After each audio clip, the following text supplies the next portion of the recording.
Right now, they market hip-hop as a thug thing. Like, yeah, I bust a cap and I push keys and me and my Lex and my Tech Line. And so, you know, the B-boys left out. The heads would not understand if I told them the importance of breaking culturally. It go over their head. No doubt, because you got a lot of new kids in there. They don't know nothing about old school, or they claim to be old school, they be fronting. You know what I mean? I can't really say I invented it because it was a couple of us that really invented it in school, 6th, 7th grade. And because it's a real art form, it lives through the bad times of it. It's almost like the Bible, you know. Eventually, man, you gotta go back to the original scripture and the original language it was written in. And I think that everybody in the East and the West Coast need to redefine our dance and then take control of it again. And the intensity of b-boying, and then just the intensity of our situation in the ghetto, all of that piled into one. When you look at b-boying, it makes sense. It's like, okay, I can see where this is coming from. It's a lot deeper than just, well, this is fun and I think it may start out as that. And getting noticed for the culture of it, not because it's a street dance and it's gonna always stay in the streets. I think people need this. There's no way you cannot need this in society right now. Coming from the ghetto where everyone thinks it's so negative and we're doing something positive, you know what I'm saying? How can that not become big? Or how can that not become respected in society? We did the first shows and set the foundation for what has become an industry now. Mm-hmm. and we ain't getting no love. Why is that?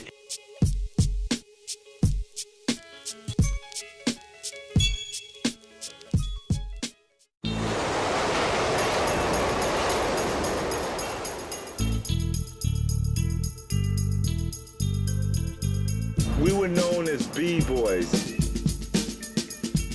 B-boying is like the ultimate body manifestation of hip-hop. Not only do you have your feet moving, your hands moving, you're using every single part of your body, your head, your neck, your intellect, and also your character.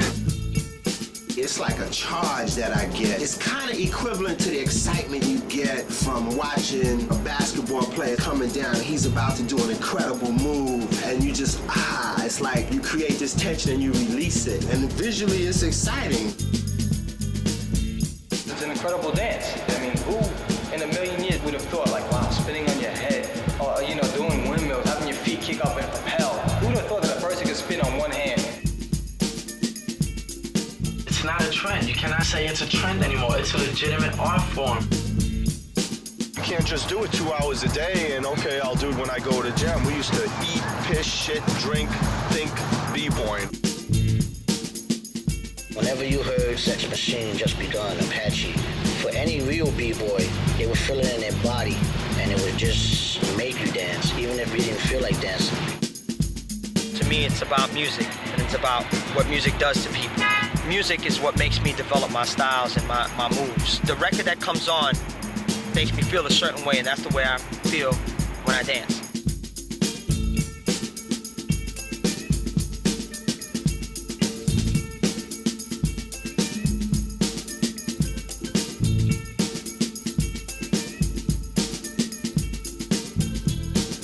Breaking is always, it's hip-hop, straight up. Hip-hop is the name of our creative intelligence. Hip-hop is a culture that started in the boogie down Bronx. Hip-hops are different elements dealing with music, rap, graffiti art, B-boys, what you call break boys, or B-girls, what you call break girls, and also dealing with culture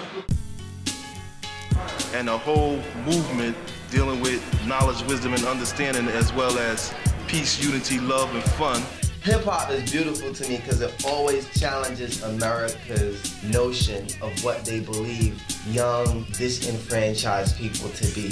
Like these people, us, who was supposed to be like just the bottom of society, not know anything, not have like one good idea, come up with like breaking. I think it really started out of a few brothers or sisters that just didn't care what people thought, you know, just responded to these breaks. Kids with no money, living in the ghetto, living in urban environments, living in the projects, creating a multi-billion-dollar industry.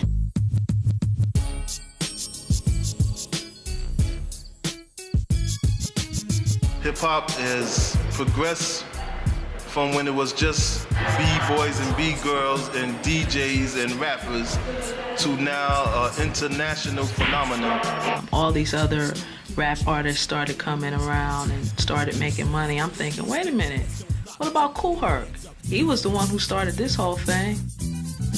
Kool Herc is the godfather of hip-hop. When we say of hip-hop, we mean the whole rim of things, because he did graffiti, he brought the music, and his crew did the dancing. So when they say he's the godfather of hip-hop, they actually mean he's the godfather of hip-hop. Definitely is. When Kool Herc gave a party, everybody be there. And if you search the history, anybody would know that the first big DJ was Kool Herc. You know, we used to all go to Herc's parties. We used to dance at Herc's parties. When I was about 5 or 6 years old, I used to listen to Herc play. He used to play at Sedgwick Avenue in the Bronx. I lived in 1600 Sedgwick Avenue in the Bronx, the building right next door. But I could never go. But I would always just keep in the back of my mind this obscure kind of scene that I wanted to be involved in and wanted to be down with. He was starting hip-hop. We followed Herc every fucking where Herc went. Herc was the man, you know, because Herc had the shit. And Herc had the atmosphere. I mean, really, there was nothing like a Kool Herc party. We heard the music from way down the block. We heard, you know, Herc had the big speakers. We walked down the block. Closer we got, the louder the bass got, and all we could hear is this tall, light-skinned guy going, "This is DJ Kool Herc, and you always come back for more." And we used to rent this for $25. Half the party was inside and half was outside. That's how packed it got. Till one summer, I gave the first block party right here between the buildings. And that told me where my career was heading, where the clientele was heading. We couldn't come back here. That was it. That was the birth of hip-hop, man. Herc used to play a part of a record that had a breakdown in it. And that's why they call the records break beats. Now, it was a part of any record that had a breakdown where all the music dropped out and it was just a beat.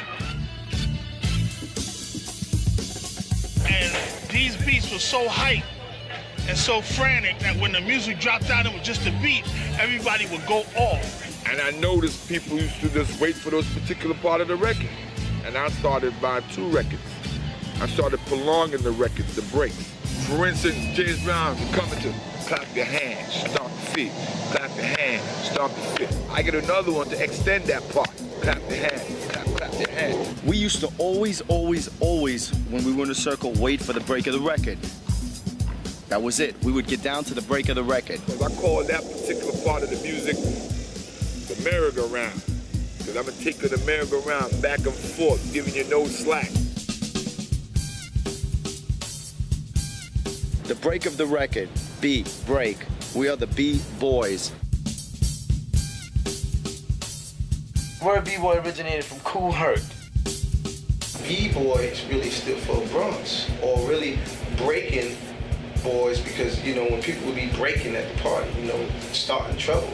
B-boys and B-girls, break beats. Break boys, break girls. I can tell you straight up, the terminology breaking comes from a street terminology. The people just say, "Why you breaking on me? Why my mom's breaking on me? Why you acting crazy?"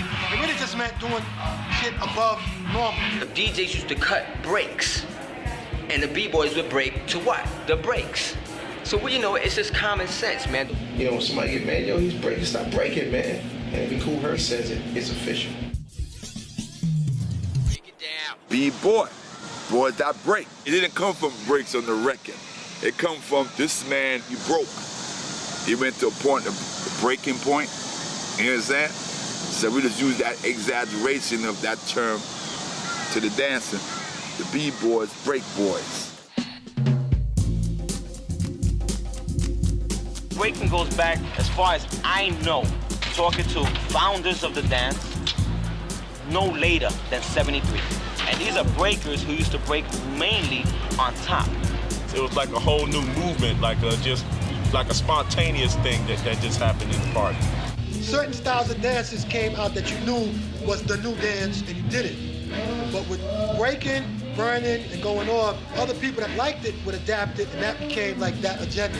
You knew how to do it. You just come in, you do your little posturing and posing, and and then you go down, and then like if you're doing a good move, then people will gather around. So then you got a little circle, and somebody might get in there and challenge you. All back here was lit up with music.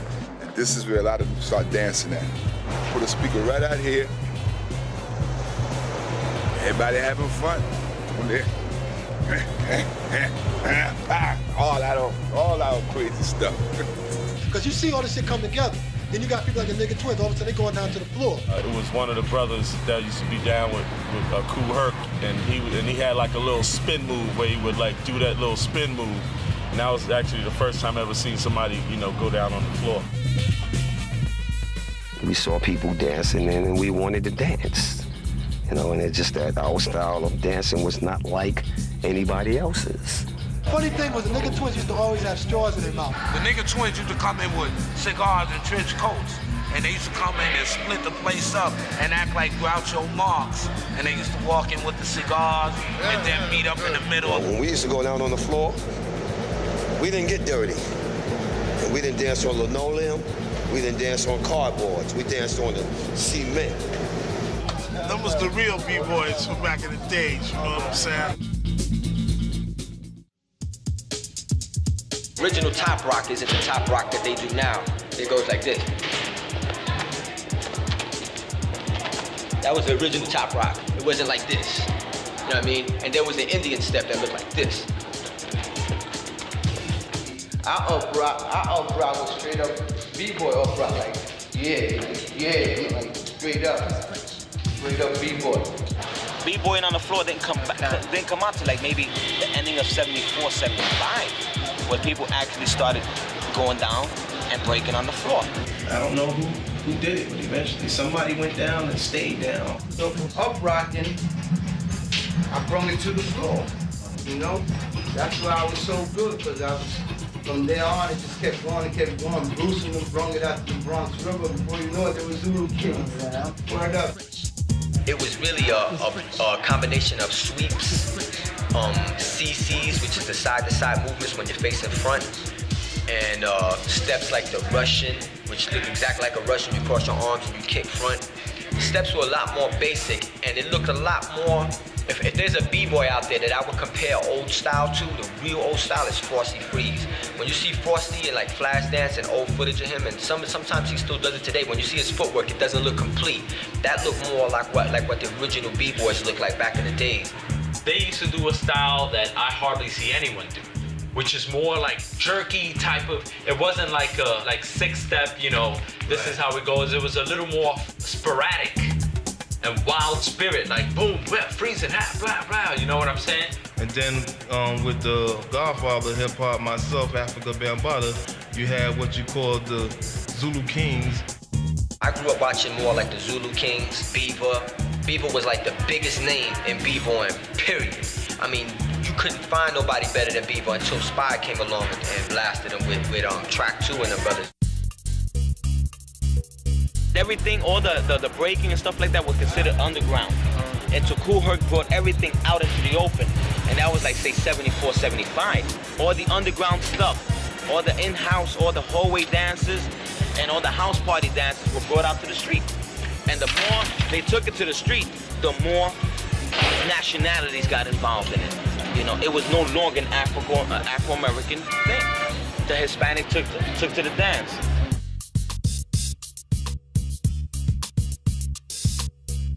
I know for a fact that when I went to some parts, it was rare to see a Puerto Rican dancer breaking. And when they did, it was like, oh shit, check out the Puerto Rican B-boy, A lot of people used to call it like, like the Latinos, Moreno means black, they be like, yo, that's that Moreno style, and that's the original style of B-boying.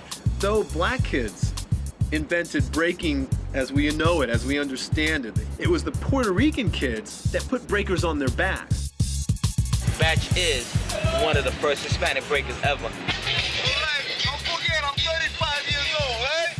Salso was the crew where basically we all came out of. The first all Hispanic breaking crew. After Salso, Batch started up the TBB crew, and they were a big crew. We was one of the best breakdancing crews out there. And I believe that, you know, up to today's date, if I would have kept going to jail, you know, and a lot of my people getting killed and going to jail as well, we could have probably been one of the big industries today out here making money. Swipes in the air that you see legs do, that was originated by my partner Spy, who I consider the best breaker I have ever seen break. That's undisputable. I mean, whoever knows breaking, that name has to come up. He's one of the first B-boys ever, and he was known as the man with 1,000 moves, and his name is Spy. So I want to bring him up here so y'all can see what he. Come up here, man. Spy was a legend to me because he was already called man with 1,000 moves. I used to always go to mom and pop's social club or nightclub, whatever you want to call it. It was a basement, really, on Crotona Avenue, and I used to go there a lot to try to see Spy. And then one day I saw Spy there, and I saw him. I'll never forget. He had this red hat on, and his afro was just like poofing right out the side. His hat was to the side, just like this. And that's why whenever I go down right now, whenever I start breaking, I got a hat on, you know, this is just like straight Spy. This is the Spy in me, you know what I mean?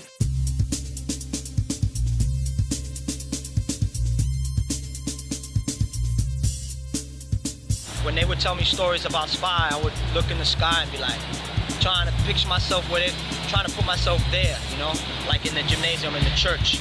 And when I saw him break, I was like, wow, you know. It's just like this energy around a person, you know what I'm saying? There's an energy around people that, you know, the stories are the stories. There's a reason why they're being said. There was an energy around him. He was mad clean and mad smooth. It was just like he didn't have to do anything really incredible. He did whatever he did, it looked sweet. Track 2 was like little ladies' man back then.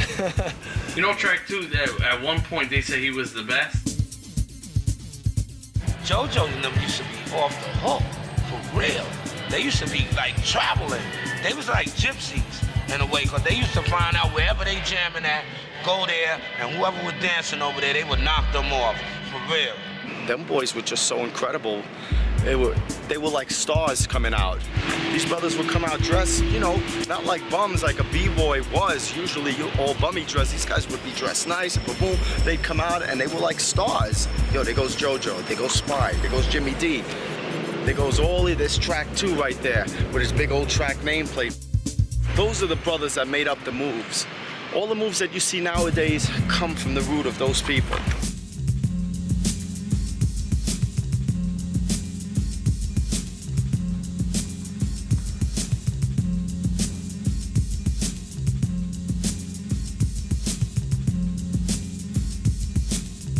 Like 79, late 78.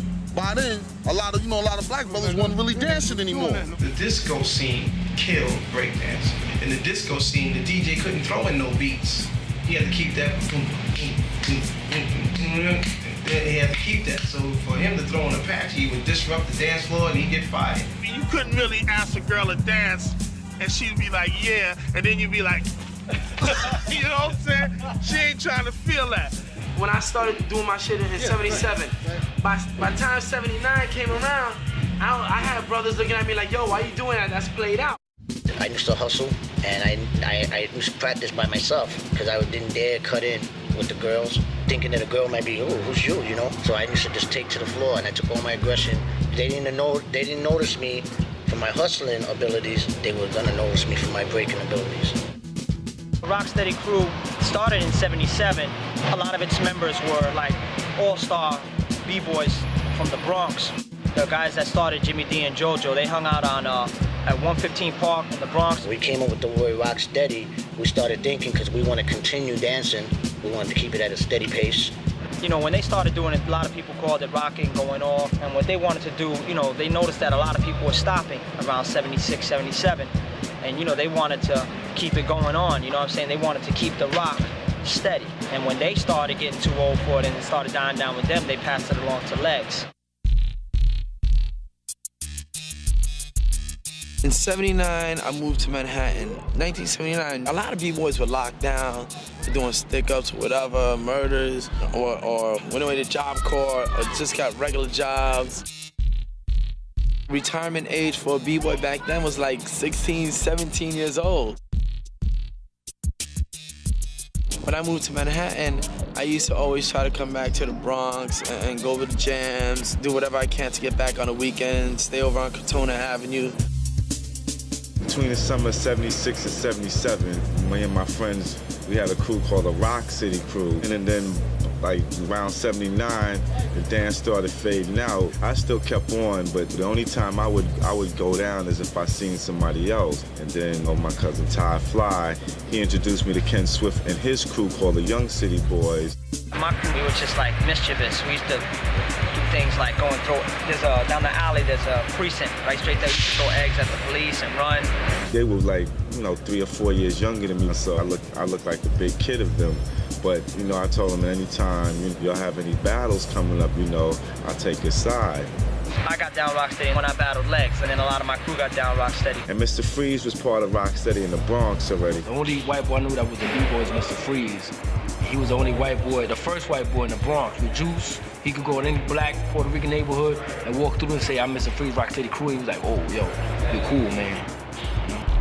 Me and my cousin Lenny Lamb, we were traveling all over the place, battling people, and then just like start hanging out with them. When you hang out with those people, they might know someone that might be breaking in another area. Like, all right, cool, let's go over there. I want to battle them. It's like the martial arts films where it's like, yeah, I heard your style is good, but mine is better. And you go there and you test their style. And that was my way of recruiting. Our crew was called Rock City Rockers, man, from the 173rd Street area. We were battling, we would do it for fun because there were really nobody in our area that we, that were really involved until we met up with a guy called Crazy Legs. I was like, oh man, yeah, I want to adapt that style, man. That's why my name is Little Crazy Legs.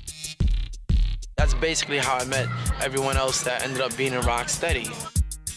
I met up with Frosty Freeze. He knew people. Take One knew people. Ken Swift, Mr. Wiggles. Then you had my peeps from Cortona, Toxic, A1. We just had like 500 members of Rocksteady. Johnny J is my name. Yeah? Frosty Freeze, please. Ripski, please.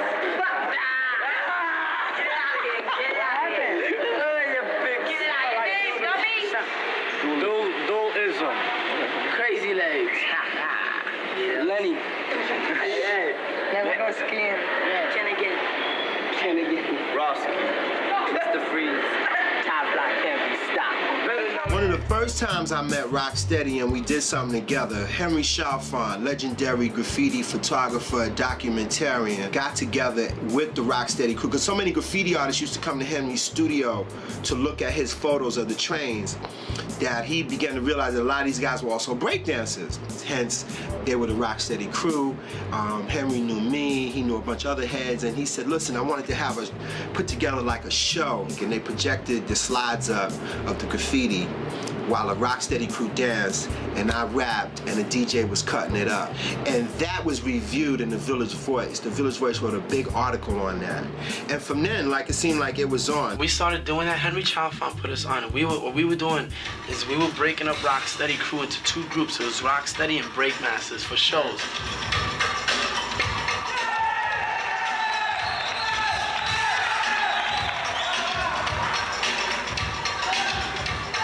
Just battle each other, but it got to a point where forget this, let's make it interesting.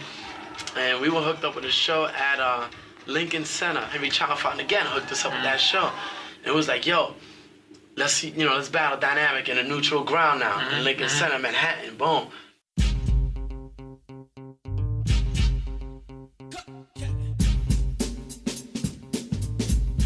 95th was covered by National Geographic. It was came out in the front page of Metro section in the New York Times. It was also in 2020.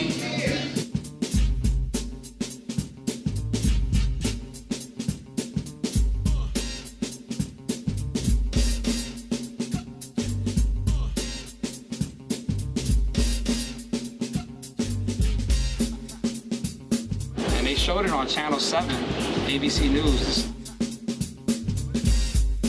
I just remember seeing legs on the news, and I was like, oh, dip, like that's legs.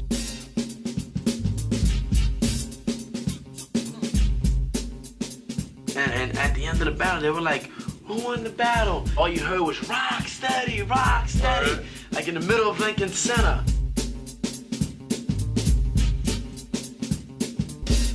One day I was watching TV and I saw Rocksteady on TV, and I was like, whoa. They can do it, we can do it. So I got a group back together. I went and recruited Chino, and we started from there. To make a long story short, we met Michael Holman, who was some type of manager to Rocksteady, and in 1982, they offered us a battle. I had a nightclub called The Grill, the first hip-hop club in downtown New York. And I invited down Rocksteady crew to perform every Thursday night. Believe me, everybody was there. Rene Ricard, Francesco Clemente, Jean-Michel Basquiat, Keith Haring. And so here's where Negril comes into exposing hip-hop to the rest of the world. Because New York is a media capital. Every important magazine, every important newspaper has representation in New York City. Oh, yeah. Oh, yeah. My man. Baby, yeah. After a while, I started getting a little bit bored with just Rocksteady crew doing a dance performance. And I said, Legs, what's up with this battles I keep hearing about? I didn't really know. And after a couple of weeks, he found a crew called Floor Masters.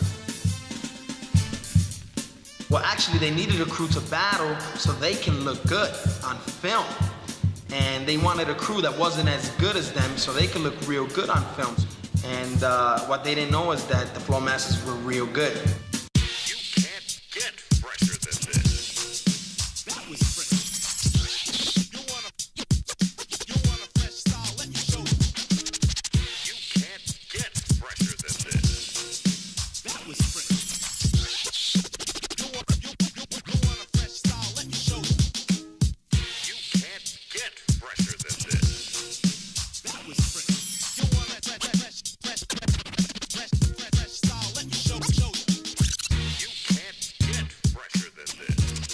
And when Floor Masters came down to perform, a light turned on in my head. Because what I saw was breakers who may not have been as good as Rocksteady crew in the finesse and style end of breaking. What they lacked in that, they more than made up for in the athleticism of breaking. They spun longer, faster, and harder. And I thought, that's what I want to do. I want a crew that's an athletic-like crew. That's a crew that would eventually find its way into the Olympics. Michael Holman saw something that he felt like, wow, this is a real good thing. And, they changed the name from Floor Masters to New York City Breakers. A lot of people think that if you're from New York and you're from the Bronx, that you know good. But we're from the Bronx, and we out here to show everybody that we're good. That the Bronx doesn't just got bums and ghettos, but it got something good too. Because we're the freshest kids out here.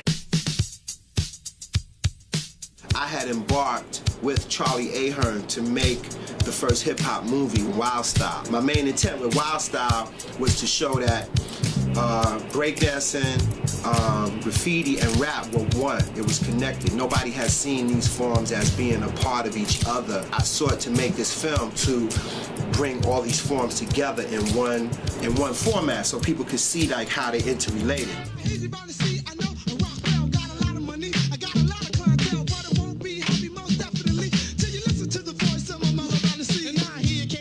lifestyle. That was the one movie that captured more of the true essence of hip-hop. When I shock with the rhythm rock steady crew, with the path of my beat that'll make you move. Grooving in the park one Saturday night, yeah, the kids unique, was ready for a fight. All the crowds in the house, shocking with a play. They get on the dance, come and join up, say, a rock steady crew. Around that time, we was just doing it just to have fun and gain recognition. We didn't never think it would turn out to be famous or, you know, take it worldwide.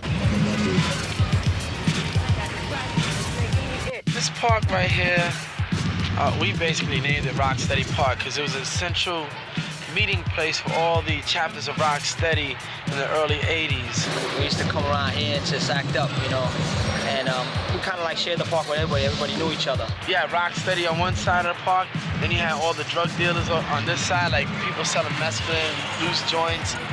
It's a carpet store now, but that's where we used to get our cardboard and bring it to the back. Prior to that, it was just basically roughing it up, concrete style, just doing our thing.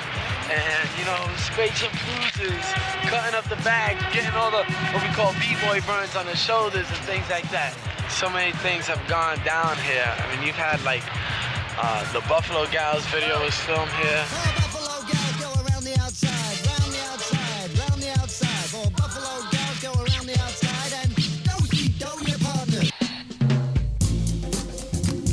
Lady that was our manager at the time, Cool Lady Blue, told us that these people saw the show and they want us in the movie Flashdance. And that was it right there. But do you remember what we said? What did we say? When she said, I'd like you to be in a movie, we were all like, no, we don't want to do a movie like that. Then everyone's going to start doing our moves, or the way we thought back then was biting. They were going to bite. And I remember like it was yesterday, it was in a dance studio. We did not want to do it. And then she said, you'll get paid. The pay is $1,038. And we were like, okay.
Jennifer Beals didn't really talk to us there. But after the premiere on Broadway in New York, when they saw the response, the public and the press on how crazy they went when the world first saw b-boying was through us. I mean, during the scene, the actual scene, people were going out of their minds besides chills going through our bodies. We couldn't believe it. We were like, holy shit, we're on this screen. When we came out, the press was all over us. All of a sudden, Jennifer Beals is like, hey, hi. You know what, got in the middle with us with pictures, and we were like, yeah, exactly. We were like, whatever, get in the pictures. So, she took pictures with us, and that's when it kind of escalated for us. Breaking hit the West Coast with a fury in '82.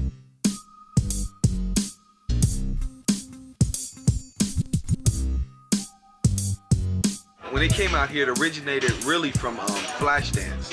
When that came out, it just spread it. Right from that little scene, just that one scene. And everyone started doing it. Maybe 13, 14 years old, I picked up on it quick, like everyone else. They saw it for the first time, and people just knew it was part of them. So, I found a couple of other brothers that felt the same way. Started up a crew called Shake City Rockers, which were influenced by New York style breakers, and we were more like into the air moves, you know what I'm saying? I used to look up to the guys out here in the West Coast, I used to look up to the Shake City Rockers, Pony Express. I wanted to learn it so bad, and they used to just make fun of me back then, because I was like, I was so small that they wouldn't even pay attention to me. And then when I saw New York City Breakers, it was like, oh shit. There was a lot of breakers everywhere, and we had this youth center called the Radiotron. A lot of the roughest kids from Los Angeles were kicking back at that center. And everyone would know the Radiotron, everyone would know Caesar, Max was big, Orko was very big. Like, everyone would be here. I mean, you would see everyone from everywhere. LA was behind New York terribly at the beginning. What it was we were just finding spinning moves, and that's what we adopted, because that's what we saw. New York had so much style, but their spinning wasn't up to par as far as LA. LA started just rising.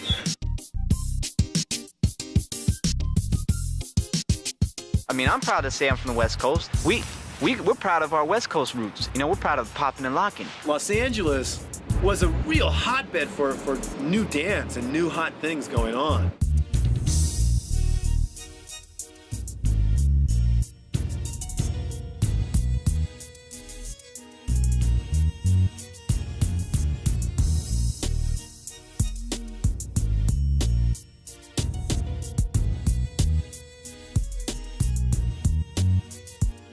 Locking is the very first professional street dance. Locking was created by Don Camelot Campbell sometime in the late 60s.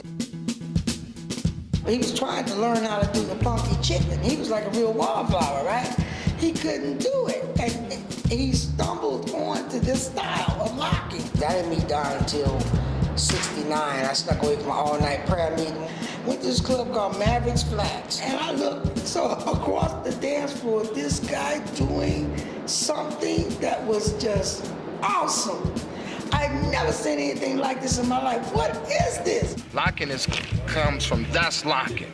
This is Uncle Sam Point. Everything in locking has a name. Knee drops, Uncle Sam points, locking, wrist rolls, playing with the hat, all of that has a name. Locking was a lifestyle. You wore certain type of clothes. You walked a certain way. You didn't look in locking. You looked, or you didn't point in locking. You.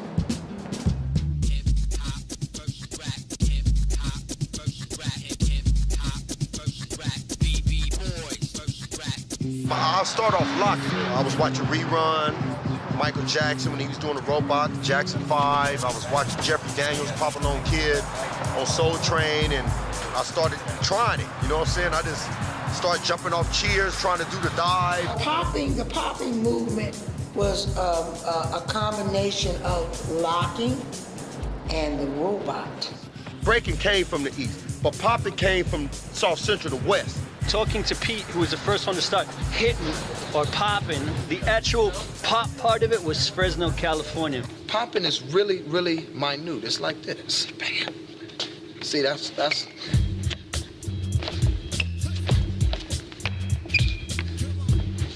Popping is like, this is popping. This is popping, so you know. This is popping. Strutting is continuous movement in the same direction. And then it's ticking. And then hitting is this.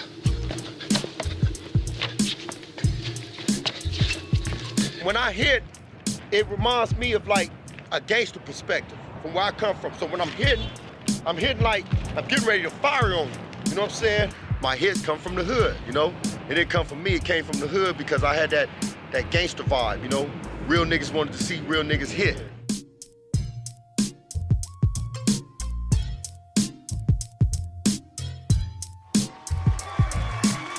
Popping and boogaloo, two different styles. Boogaloo was like really loose. So if I'm popping here, then I'm hitting, I can hit, and then I can boogaloo at the same time and move, you know what I'm saying? So boogalooing is like, when you're moving the body, you're turning, your head going, your body going another way. Pete told me that his influences in that, besides seeing his brother, was from San Francisco. There was a group called Demons of the Mind, Close Encounters of the Funkiest Kind. Two different groups, and they used to perform at the San Francisco Pier.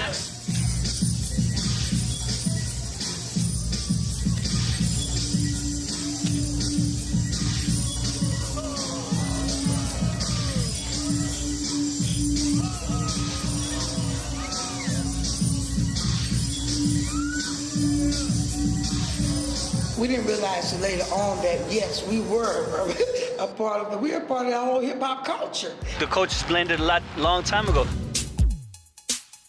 The brothers that represented the most in New York always had respect for the West Coast, always.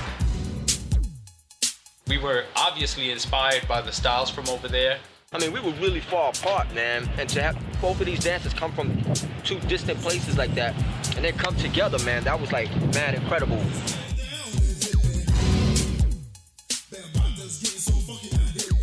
This is called breakdancing, or breaking. Like rapping, it's a competitive display of style. Dance as a form of ritual warfare. After the initial splash of breakdancing, it became a phenomenon. And it was all about breakdancing, at least as far as the media was concerned. As soon as the man with the money said, hey, we can make money off of this here, that's when it blew up. That's when it really blew up. When they came out with those books, place your right foot perpendicular to your left ankle. This guy was selling cardboard. He had a company making cardboard boxes that you carry with you and open up that says the Oz Rock. When you got on the train, there would be kids breaking. When you went to the city, it'd be just people breaking. It was all over the place. Guys falling out of the closets, coming from the cars, looking around. I mean, hanging from the ceiling, popping in. I mean, it was everywhere. I was like, damn, oh, damn. That's when the Olympics came. What, 4 billion people saw the Olympics? We are the pioneers of taking breakdancing mainstream. Ladies and gentlemen, homeboys, homegirls, the New York City Breaker. We, the New York City Breakers, we certainly commercialized it more than any other crew did. We got it onto big shows and in advertisements. Probably culminating with this big television show that Ronald Reagan was at. It was some big presidential performance, and they had breakdancers perform on national TV, and it was like, what is going on? And breakdancing just spread so wide. I mean, they had cardboards on every street corner. It was like, I think it even hit more bigger than it hit in New York. And it went in every mall. Malls had to close down sometimes. They had things where kids were doing windmills, falling downstairs and getting up and hitting customers when they were shopping. It was so packed that the police would go undercover and wear undercover uniforms and just arrest kids for breakdancing. The media just fed into it and grabbed whatever breaker they can get. They were like, well, hey, you know, if you can just do anything, we'll take you. Make the selection different. This year, vote for Frank and make it count more and more and more and more. Ladies and gentlemen, this is not to be believed. You're Ken Swift, right? Yeah. Rocksteady, travel all over the world, and then next you know, boom, B Street came out. Yo, what's up? Yo, man, y'all biters. All your homeboys are biters. Yo, whack, so what's up with that? Yo, what are you talking about, man? I never stole no moves from you. All your moves ain't worth it a bit. So what's up with that, punk? Punk, who you calling punk? And boom, Rocksteady, New York City Breakers, and Mad Force chilling in Conference. We was bugging. We were like the young kids of the 80s, you know what I mean? The exploitation era, but it took us all over the world. We were bumping into each other cross-continent, you know what I'm saying? And we thought we were rich and shit. Crazy Legs and those guys were managed by a chick named Lady Blue. She had engineered them to make a record that became a #1 hit in London. Hey You, the Rocksteady Crew. It was not a B-boy record. It was a pop record, but it was a #1 song. And I don't think the Rocksteady Crew ever really loved the record because they were like, you know, this ain't about B-boying, but it was about putting some money in their pockets for a minute.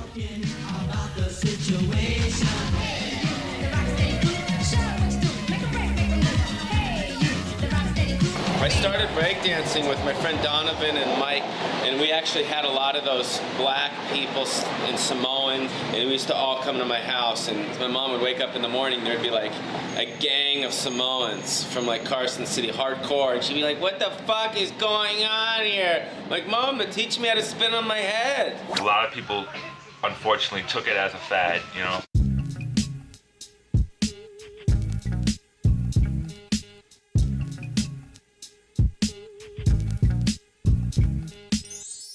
I guess what was going on was the breakdancers themselves weren't in control of it. It was just a media frenzy, as oftentimes happens in this here crazy pop culture that we live in. So you just get chewed up and spit out by the media machine. I don't know why, but the police and other people in the city and officials wanted to ban breakdancing because they felt it was a nuisance. They shut down the streets, they shut down Venice Beach before. I saw a guy just do an arm wave and go to jail. But what they did was just, they put it out there and then everybody was into it, like as far as just the end thing. Then when the next thing came through, they kind of like kicked it to the curb. A lot of the mainstream kids, the media said, okay, it's dead, it's time to move on. So everybody on the industry tried to get all their mileage out of it and milk it for what it's worth, rape it like they do, and move on. B-boying did eventually die out. There's a number of reasons why, and there are people out there who kind of blame me in a way because they see myself and the New York City Breakers as being the people who took breaking from being underground and taking it and making it really huge and making it a big splash out of it, putting it out there in television and in films, and we commercialized it, and I'm not ashamed of that.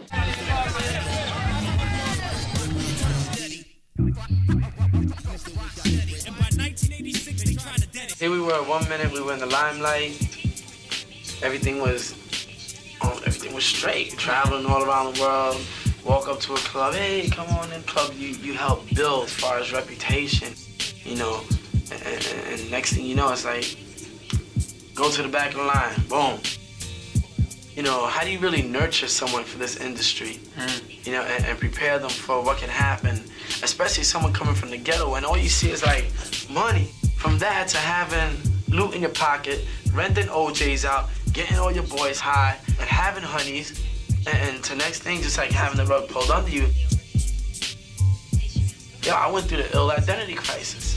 When we were dancing and one of the guys, Matt, he got killed in a motorcycle accident. It's like from then, it's like everything just started falling apart. Yeah, that we didn't get any more gigs. That kind of brought us bad luck. Yeah, it kind of brought us bad luck. We didn't get any gigs, and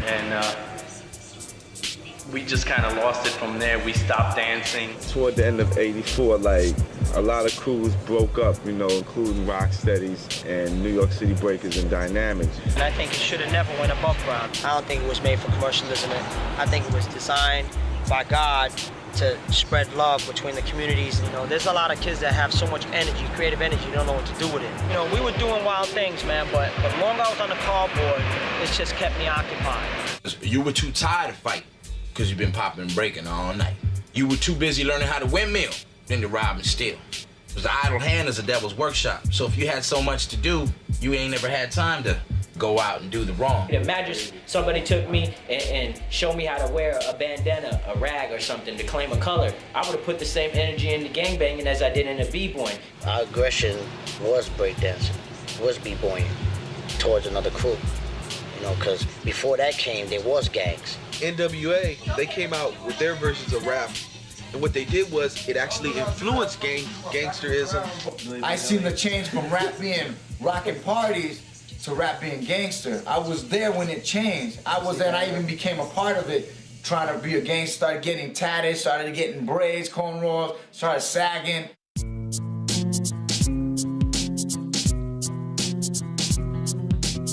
I was like so disappointed with just like everything that was going on in my life with, Rocksteady crew.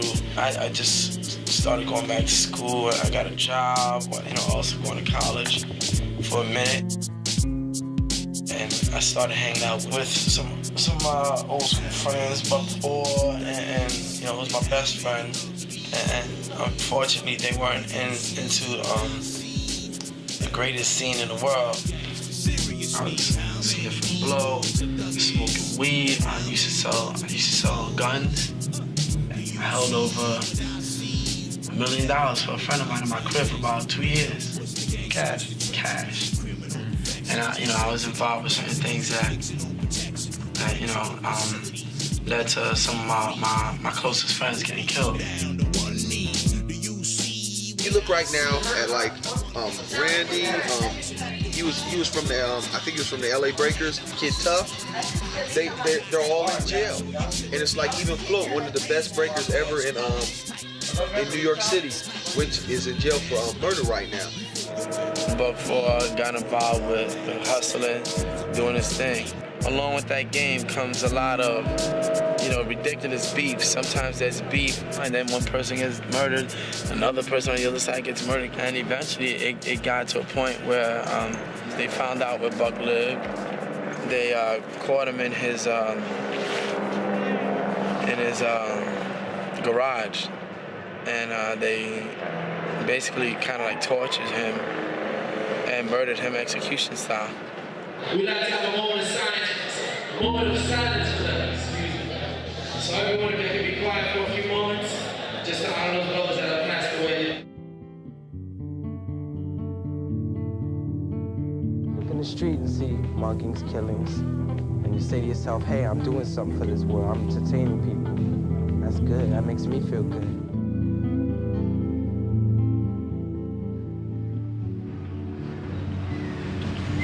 Thank you.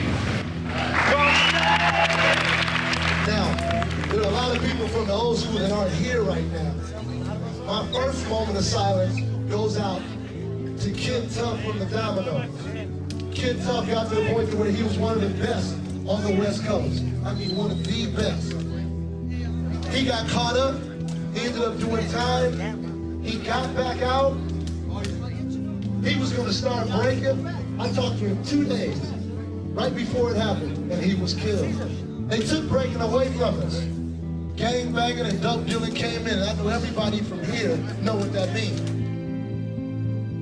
Want to be a gangster, want to be a thug aspect. Don't get too caught up in that. Always understand that this is entertainment, You don't see Robert De Niro trying to kill Al Pacino, you know what I'm saying, or Joe Pesci. Them is actors, you dig it? Just like all these rappers is basically actors. Let's be for real here. I know.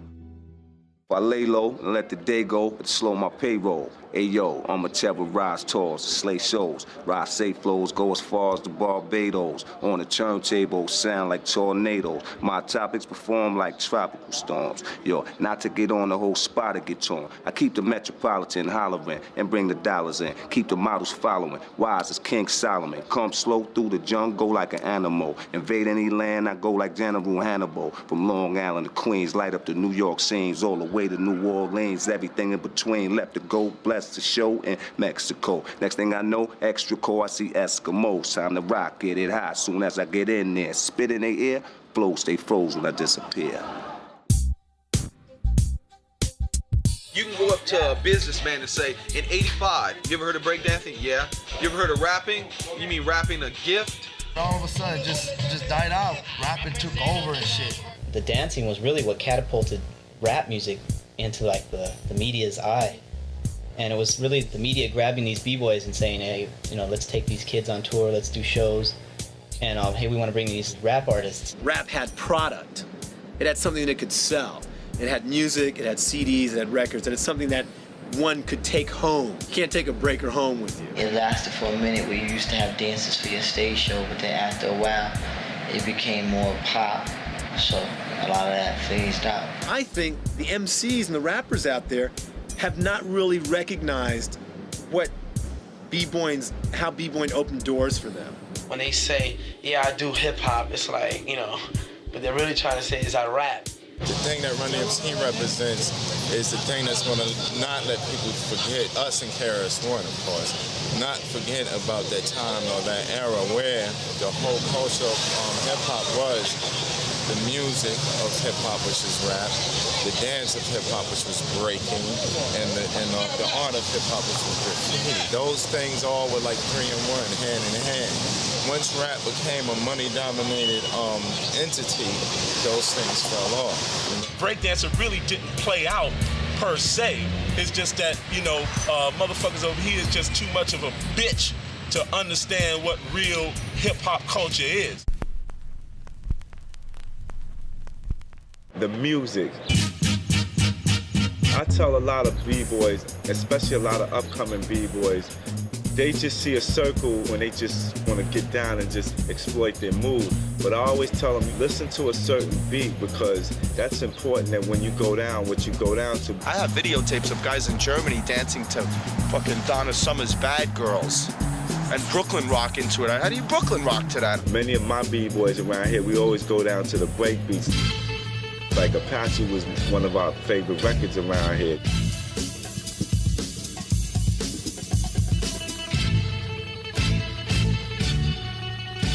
That's a b-boy anthem. That's just it. Throwing some James Brown or some Just Begun. You could be dressed in a tuxedo if you're a real b-boy, and you got, I don't care if it's a little bit of top rock. You're gonna do something. Well, all he had to do, man, was put that record on, man, that Just Begun joint.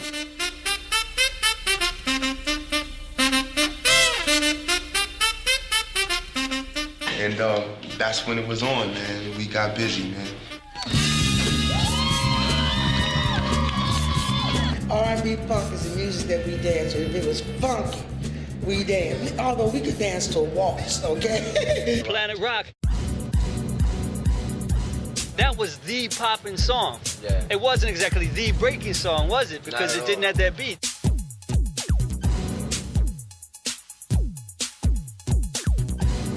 It could be a day that you feel like, oh, I don't feel like catching wreck today. But play one of those records and your mind will change really quick. Damn, when I first learned about the dance in '77, it was called b-boying. By the time the media got a hold of it in like '81, '82, it became breakdancing, and I even got caught up calling it breakdancing too. Yeah, but you know what? That's our fault, kind of. Of course. When breakdancing went mainstream, and we started, dancing and going on tours and stuff like that, and people would say, "Oh, you guys are breakdancers." We never We had to reinvent ourselves. You see, we kept walking around calling ourselves breakdancers. They're like, y'all them kids from the 80s, man. That shit is played out. But when we started calling ourselves b-boys, it was like, what? This is a new shit. B-boy that's what it is. That's why when the public changed it to breakdancing, they was just giving a professional name to it. But b-boy was the original name for it, and whoever wants to keep it real will keep calling it b-boy.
The real rock steady taking out these toys. Yeah, no matter where you're from, no matter where you're from. Yeah, no matter where you're from, no matter where you're from. Everybody in the house. South Bronx. I used to watch Rocksteady in the park, even when I had records out there, he was still in the parks and in the clubs. And in South Bronx, that's why I wrote, and the real Rocksteady taking out these toys. That's like Chris Boy, the real Rocksteady taking out these toys. We would go to clubs. We would hear like South Bronx by KRS-One. We would just start screaming, South Bronx, South Bronx. Rocksteady became the image of all breakers everywhere, all serious breakers. That record means so much to me. KRS-One gave us a place that no one can, like historically. That everything springboarded from that.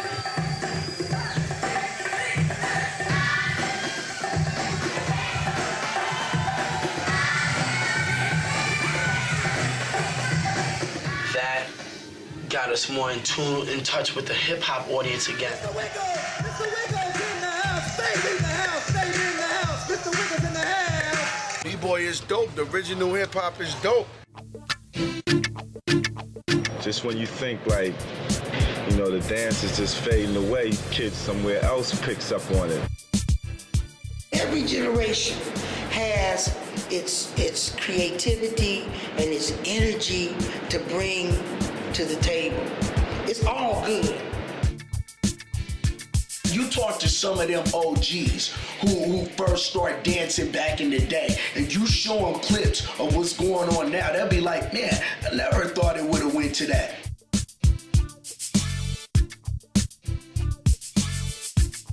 This is who I am, this is what I do. If I go in a circle and I automatically start tumbling, it may not be a dance to you, but it's my dance.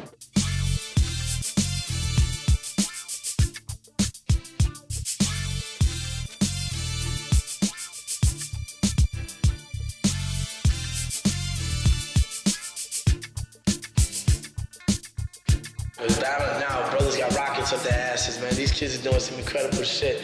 And I'm like, damn, I'm glad I paid my dues already. I'm 31.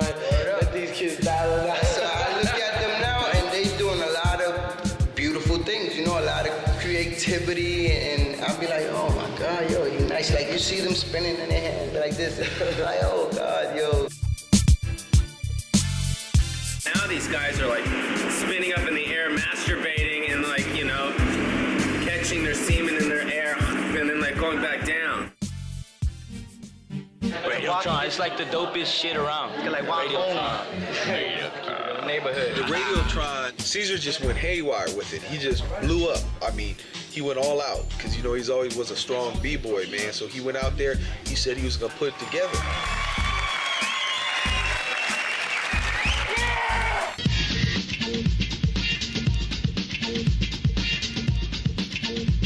Me bringing Radiotron, I think I'm giving another outlet for the young generations to get down. You know what I'm saying? It's more like now you get creative with it.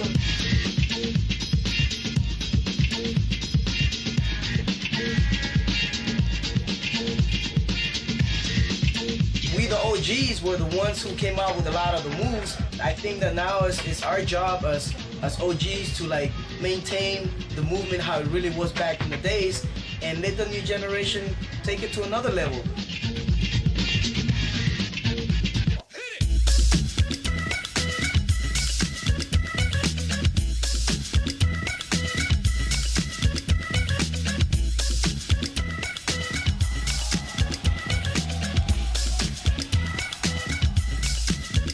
Idea, you know, Stallman's came about around 1995 with two crews that kind of united together. It was people from Stockton, Modesto, Sacramento, and San Jose.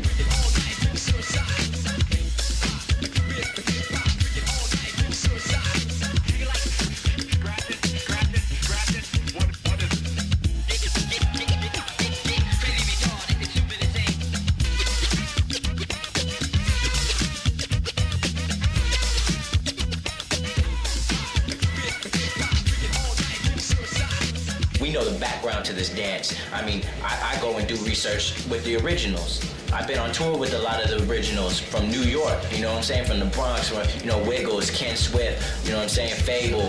And I learn, because I'm a student, and I'm always going to be a student.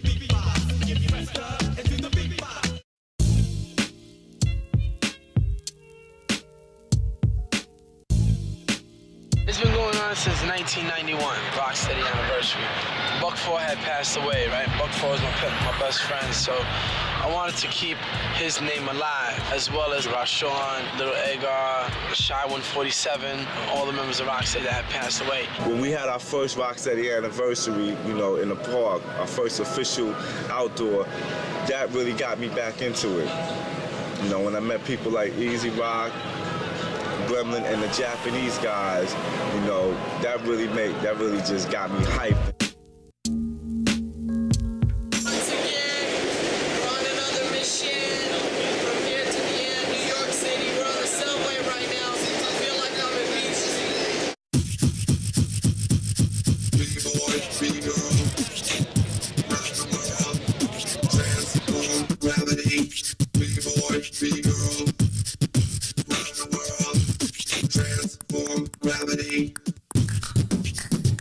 Rockstar Anniversary, I just went to go pay respects to Mecca just to have fun.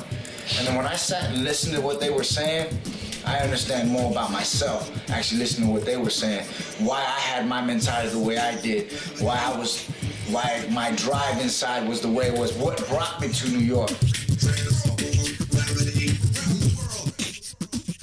I like what's going on now, and I hope that this can continue every year. I'll be here 90 years old. It's my turn. Move.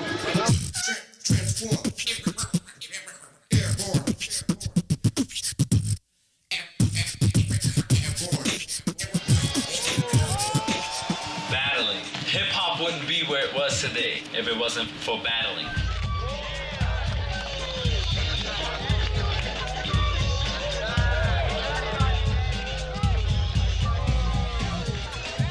The whole thing was to burn your opponent.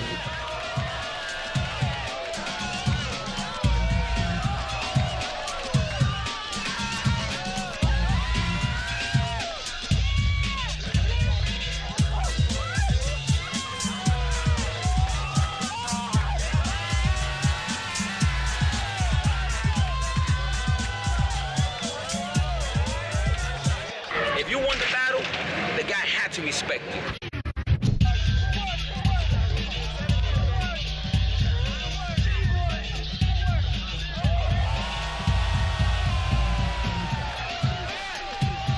The battling aspect, money, that's what makes it fun. And it also helps the males to get off some of that testosterone, because if not, somebody might be hitting somebody else upside their head.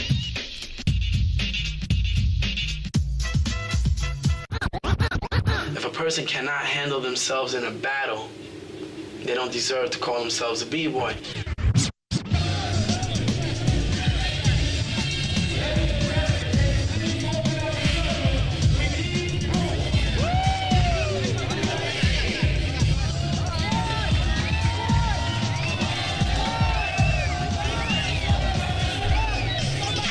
That made the next guy better than the next and the next and the next and it became ridiculous.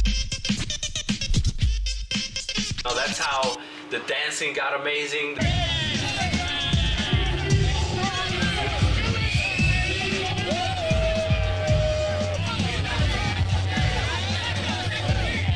Self-challenge, really. When you really look into it, it's a challenge of how well you're going to do under pressure.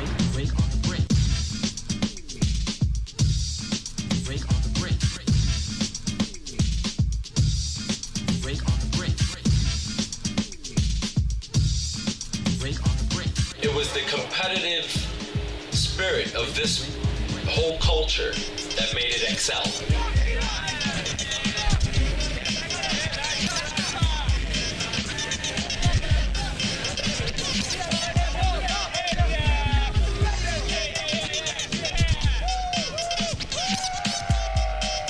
I'm everywhere. I'm at every jam. You won't be at a jam without seeing me. Everybody's the next. What's next? Radiotron next. This event next. What's next? Hip hop is, out of all things, it's very important to maintain your individuality. There's a lot of times you can see a bunch of heads dancing, but the ones that you will remember are the ones that may have been in the move, but when inviting that move, they advanced it, took it to a different level, and made it their own move.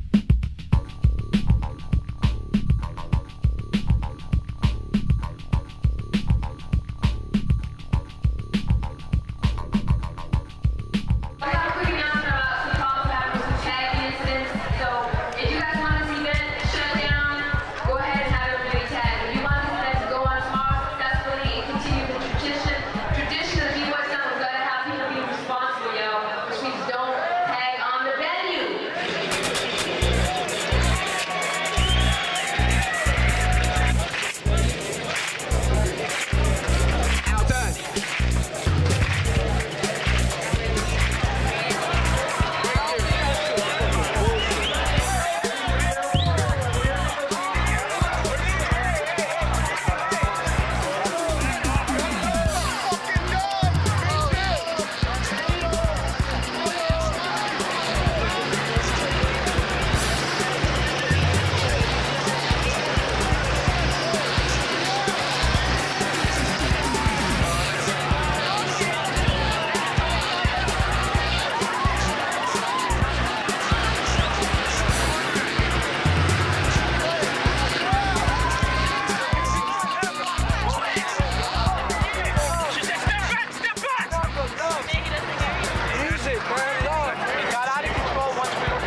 Even when I was doing my videos, the company was like, we don't need that, we don't want that in the video. They wanted to put a bunch of girls behind me, and they were forgetting about the true essence of hip-hop. So when I seen KRS-One bringing it back, I was like, yo, hip-hop is back. The culture is back in full effect.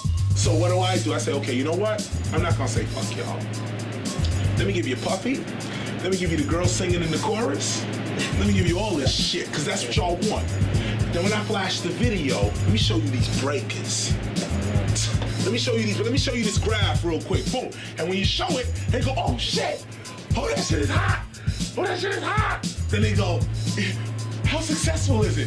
Is it gold? Does everyone else feel the way I feel? Yeah, Chris is gold. Oh, shit, it's dope. Now all the videos got breaking it. But we knew this. We all sat around. We said, yo, after we do this, everybody gonna want to put breakers in their videos again. I think Lex has done his part to keep that vibrant, even in big videos like Wyclef's video, Staying Alive, where you have, you know, the original members of Rocksteady, and you have kids who've been popping and b-boying for a long time in New York in the video.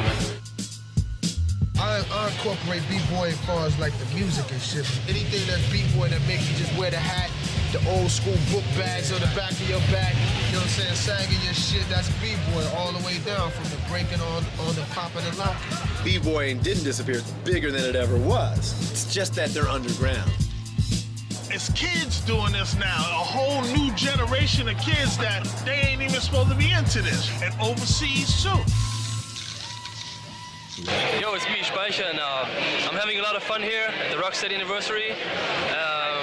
This is like very cool, but it's very different to Europe. The circles, they are different to Germany. Like in Germany, there's still a lot of gymnastics, and here they do more crowd-pleasing stuff, and I love that. When I go back to Germany, I would practice a lot of that crowd-pleasing stuff because it's so cool in the circle, and people here go yeah all the time. I love it. When we throw our Rocksteady thing, it's not only for the neighborhood, it's international. You know, we have Paris breakers, people from London, Italy, even guys in Denmark. It just opens my eyes and like say, welcome to the family of B-boys. There's a meeting that happened in 1987. Africa Bambaataa had a roundtable discussion, and he said to all of us, he said, you know, the humanism in hip-hop and how it shouldn't remain a black thing, a Latino thing.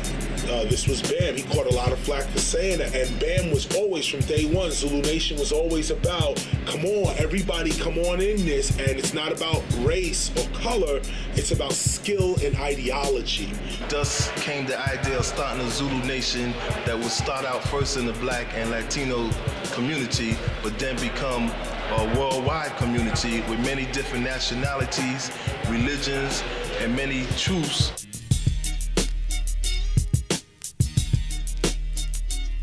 I'm glad that the rest of the world is enjoying and being a part of this. I like Europe in the way that they preserve the culture in its entirety with all the elements together. You know, the Battle of the Year, for instance, I mean, that was like, it blew my mind going there, and just there was just writers and b-boys and MCs, and everybody just mingling together, and it was like so many people. It was crazy.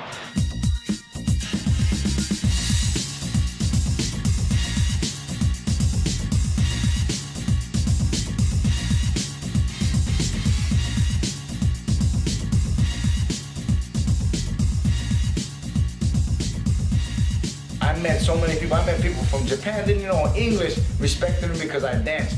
I didn't know people from London, England. I didn't know people from Switzerland. I met everybody in Germany, from even Indiana.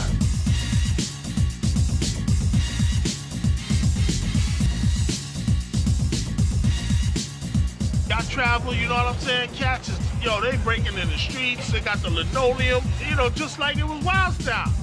You know, like it was 1982. You know, the last time I was in Japan, they had a breakdance competition. I mean, this shit was the real deal. Just incredible shit. I was just in England, in Folkestone, at a big hip-hop convention. Well, I was shocked when I saw there was 2 or 3 crews from Hungary alone. There were crews from Croatia. We go over to Germany, when we go over to Poland, when we go over to Japan, they here.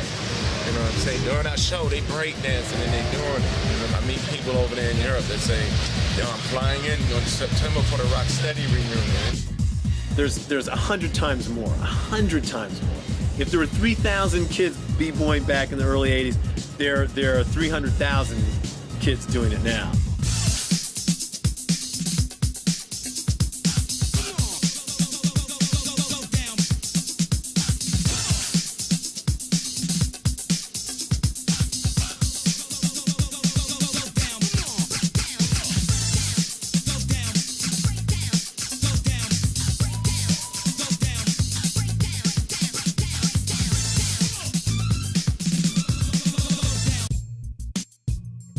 Breaking is an incredible dance that's valid, it has foundation, it has vocabulary, there are names for all the moves. You know, it's not someone throwing themselves on the ground. Nowadays, the dance has branched out so much. You know, you got the original b-boy style and footwork. You have the power moves. So sometimes you got brothers with b-boy moves, you know, real original text going up against guys with power moves that hardly have no b-boy text. How are you gonna judge that? The neutral people that don't know anything might go for the power moves because it's really dynamic. 5 years ago, when I came here, everybody had backpacks with a helmet hanging from it, and they were breaking without sneakers, or some of them were breaking with sneakers, but all they were doing were flare windmills and 90s. Not many people had the foundation down. Not many people did footwork. Not many people hit freezes. It's like if you go to an audition, a jazz dancer coming to a b-boy audition, you know, just because he could do those continuous backspins, which the commercial public knows as windmills, you know, just because he could do that doesn't mean that he's a b-boy. He's just an idiot that learned how to spin on his back. He has no style, no flavor, no feel for it.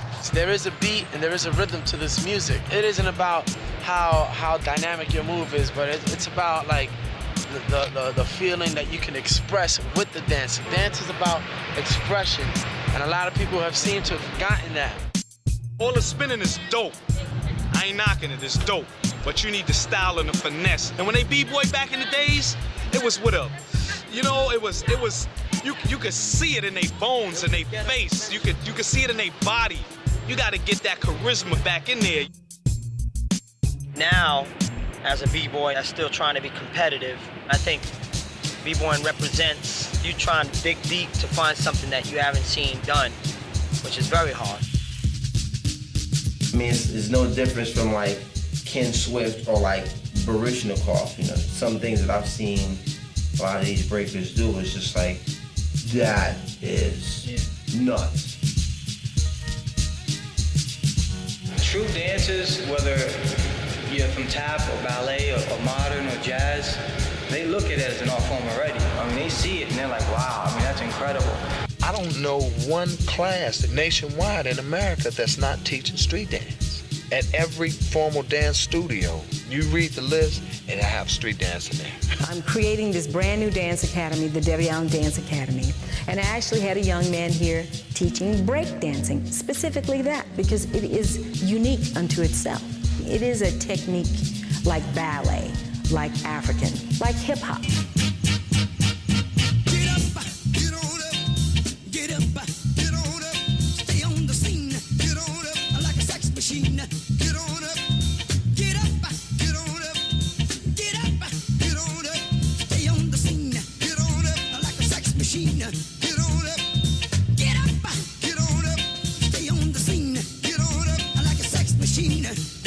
Our main influence was the good foot. James Brown doesn't even know the effect that his music and style of dance had on people in the Bronx. He was probably inspired by people he saw, tap dancers. Them tappers back in the old days, them fools was like b-boys in a sense, you know what I mean? Man, them fools is dope, they didn't give a fuck. You want to be technical, Sammy Davis Jr. was a b-boy.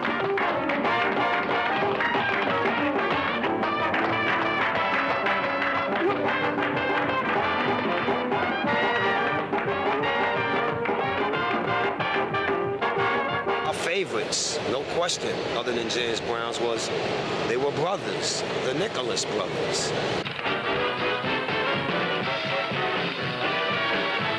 Some of it came from Lindy Hoppin.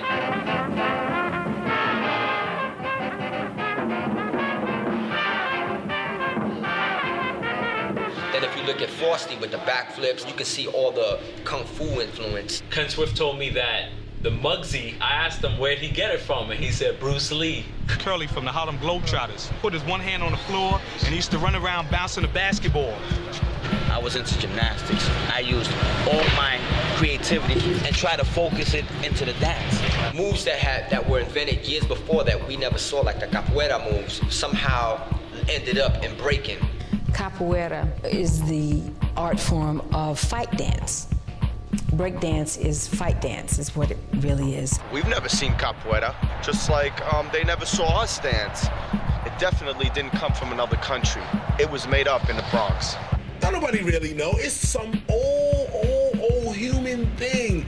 The feeling to want to get on the ground and spin and dance and really become one with the earth, with the ground. Imagine before concrete, you was breaking and spinning on earth.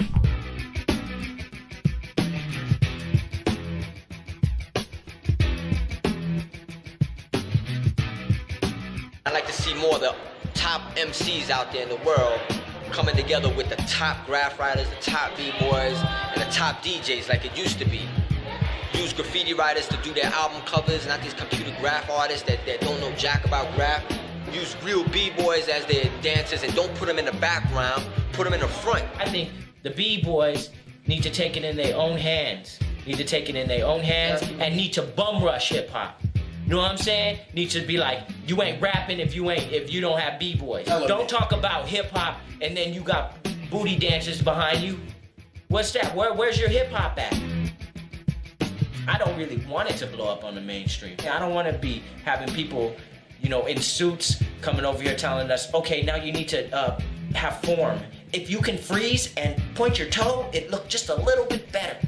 Nah, man, it's got to be raw. You know what I'm saying?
Recently a Wild Style reunion in Los Angeles that a lot of the heads that started in Wild Style, Busy B, Cold Crush, Waterbed Kevy Kev, and a bunch of the original heads from the movie came out and all, did a little performance and the Rocksteady crew danced.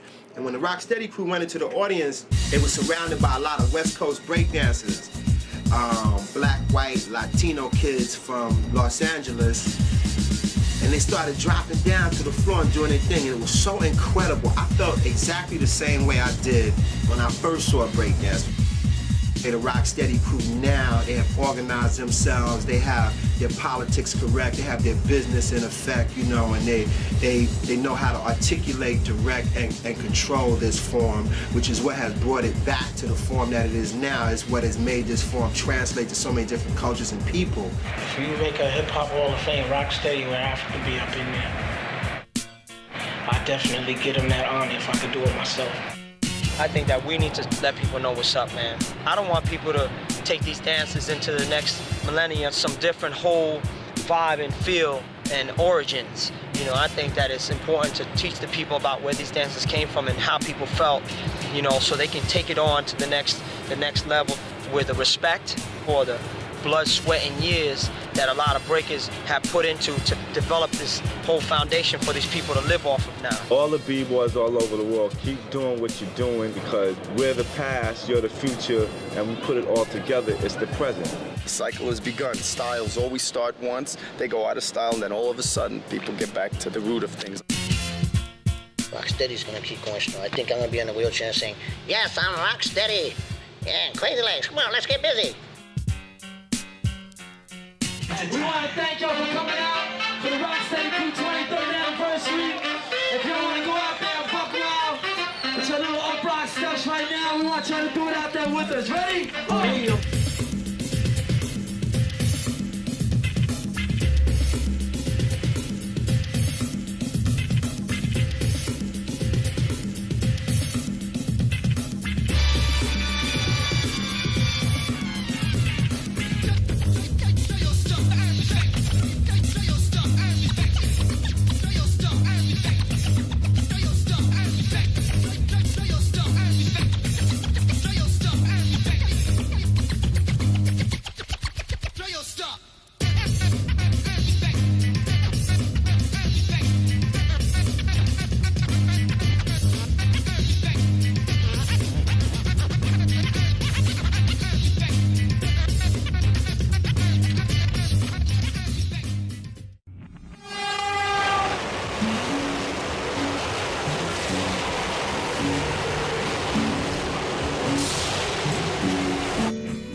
A lot of people say, like, you know, what we do is played out, but you don't hear that about ballet and modern dance.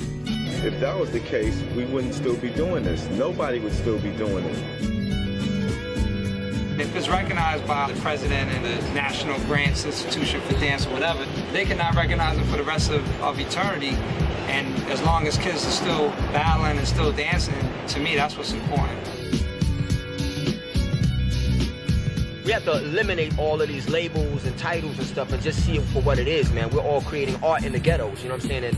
And all over the world now. It's up to us, we're the younger generation, because we, right now, we are part of a movement. We are part of an underground, young culture movement. I mean, it's not a fad, it's something that you can't get rid of. I mean, it's always there, and it's always gonna be there. Off the top of the dome, just creating. B-boys, B-boy, anywhere you go, any planet in the universe, in the galaxy. I see it as such a part of the culture that those who want to really stay true to the culture, it's always gonna be breakdancing. They don't stop the b-boys or the big girls. They say whatever you throw at us, we're gonna make our dance be known and we're gonna invade your club. I knew it was gonna stay. I knew from the way it just all blew up from the music. You can never stop that. That's something that's in our blood, in our blood, in our blood.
guns, that's the way the West was won. First time, skip crime, settle for the crumbs. The thought of having fun, let's pop it and break into day was done. Takes radic, acrobatic, automatic, back at it with the rising sun. A curve perpendicular to the nearest circle, every curve, move to her run. Here he come to get him, son. Tick-tocking and socking, dominating the stocking, no stopping the popping and breaking. They got you flocking while the tucking, just rocking, haters, just chatting and talking, watching, planning and mocking.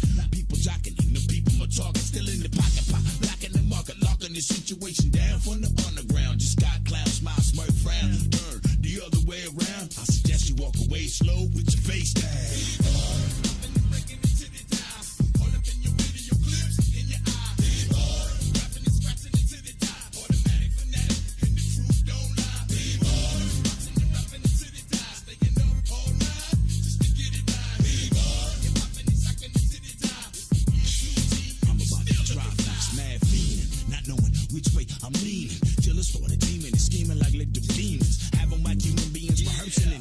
Like semen, one predicament that you really wouldn't want to be in. Out of green, I'm seeing eye to eye, about to do without, don't be side, give it a try.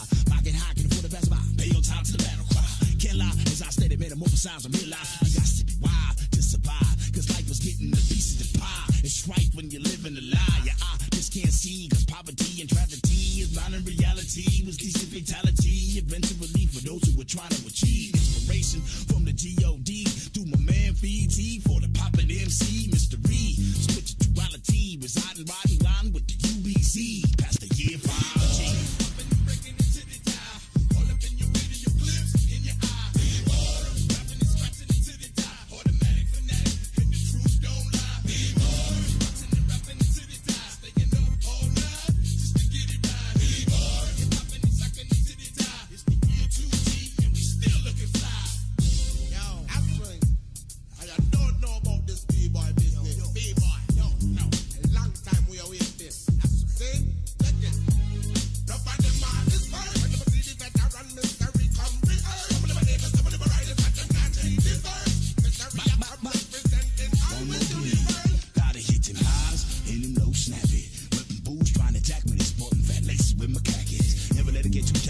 Sleeves, caps, looks good. Go out the back door for show. See you, I can battle and run and tattle. How I live